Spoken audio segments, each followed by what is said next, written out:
So even though the fight to save net neutrality heads to the courts, let me be clear about one thing.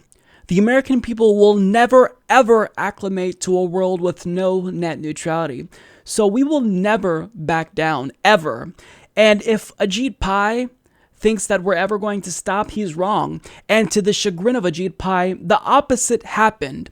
He just catalyzed a new nationwide movement to solve this issue forever. So as Zaid Jalani of The Intercept reports, killing net neutrality has brought on a new call for public broadband, and he explains the Federal Communications Commission's 3-2 vote to repeal net neutrality rules has many worried that internet service providers will now build the same sort of tiered internet that some other countries have, where individual providers can collude to throttle traffic to certain websites and services in order to shake money from consumers or companies themselves, or both.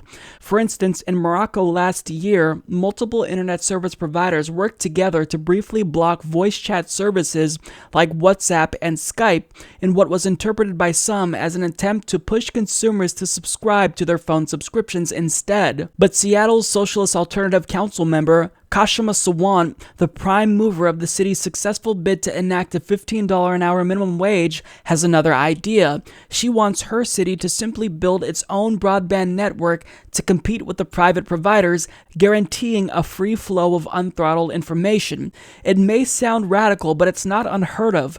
Today, around 185 communities in the United States offer some form of public broadband service. Because these services are controlled by public entities, they are also accountable to the public, a perk that anybody who has tried to get a broadband company on the phone can appreciate. Just ask the city of Chattanooga. The Tennessee Municipality's Electric Power Board invested in and started offering a fiber optic network to city residents in 2010. By 2016, the city was offering 1 gigabit internet service to residents for $70 a month. The cheap city-run internet acted as a sort of subsidy for small businesses, which started flocking to the city and built a vibrant tech and startup culture. So this is a powerful alternative to only getting internet from these multi-billion-dollar companies that are constantly trying to rip us off in different ways. So it's kind of like the healthcare public option debate.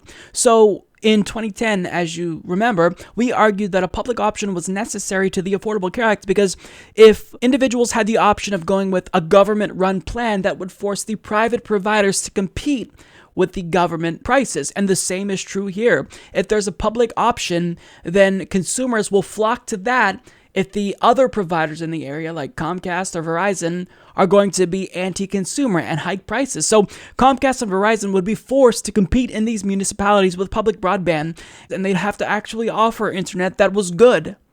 So this would be huge. This would be a game changer. But of course, now that there's momentum building for public broadband, well, as you could have guessed, moneyed interests are trying to stop it.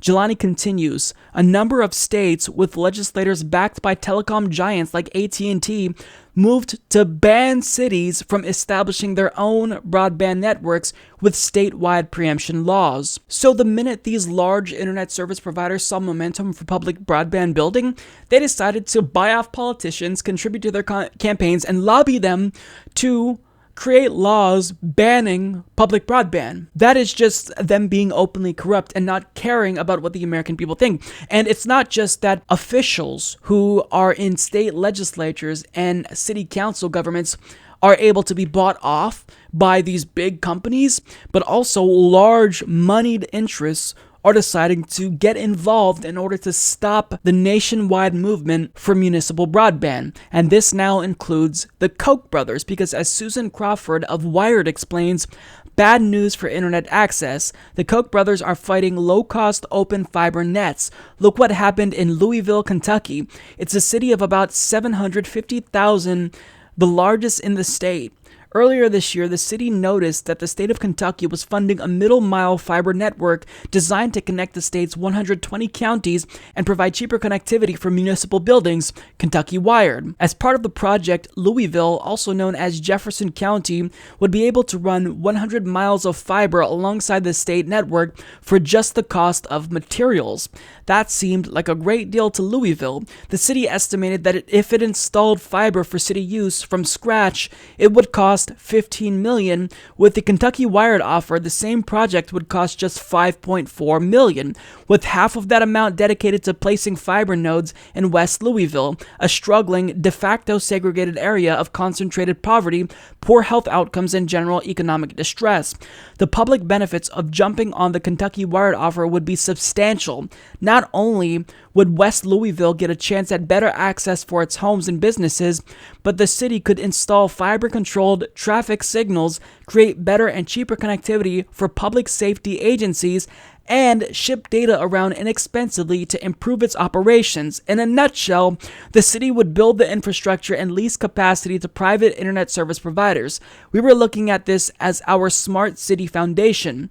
Grace Sumrall, Louisville's chief of civic innovation, says at least half of the new fiber capacity would be reserved for open access leases to encourage last-mile retail providers to wire homes and businesses, all for just the cost of fiber lines. So this is great. Louisville, they're on track to actually get public broadband. But when I told you about the Koch brothers and how they came into play, well, there's an organization called the Taxpayers Protection Alliance that began posting propaganda about how this was actually a plan by Google to get taxpayers to foot the bill for their fiber networks, when Google actually had nothing to do with this in actuality. So it was propaganda and lies spread by this group. Now, this group is linked to and funded in part by the Koch brothers and their network. And mind you, this group is based in Washington, D.C., not Louisville. So if we want public broadband, this is going to be a battle, and a tough battle. But here's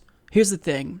If you want public broadband, the battle begins with you, because all you have to do is take action yourself.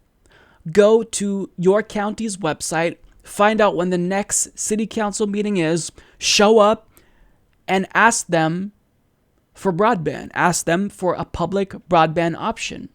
You may have to put in some work. You may have to collect signatures, but it's worth it, because if you have municipal broadband, you never have to worry about net neutrality again so long as you live in that county, because your own public broadband provider isn't going to throttle access to websites because you control it. You don't control Comcast, but you do control public broadband because that's owned by the taxpayer. So this is a huge step towards securing net neutrality. Now, again, the battle's going to be hard, but if they're doing this in red states, then you can do this in your state as well. So definitely do what you can to make this a reality. I know I'm going to look into it and show up to my next city council and demand public broadband, because this is an issue that is all too important, because we know that the internet is crucial for democracy, and a free and open internet is a utility now, and we're going to make sure it stays that way. This segment of the Humanist Report was brought to you by 7coffeeroasters.com. They're a minority-owned small business in Seattle, and they specialize in roasting unique and delicious coffee that's not actually roasted until you've placed your order. And the best part is that they actually ship out all orders within 24 hours, so you get your coffee and it still tastes fresh when it arrives. And to boot, they're also a progressive company that pays their workers a living wage and actually cares about the country. So to support them and experience the deliciousness of their coffee, you can check out 7coffeeroasters.com.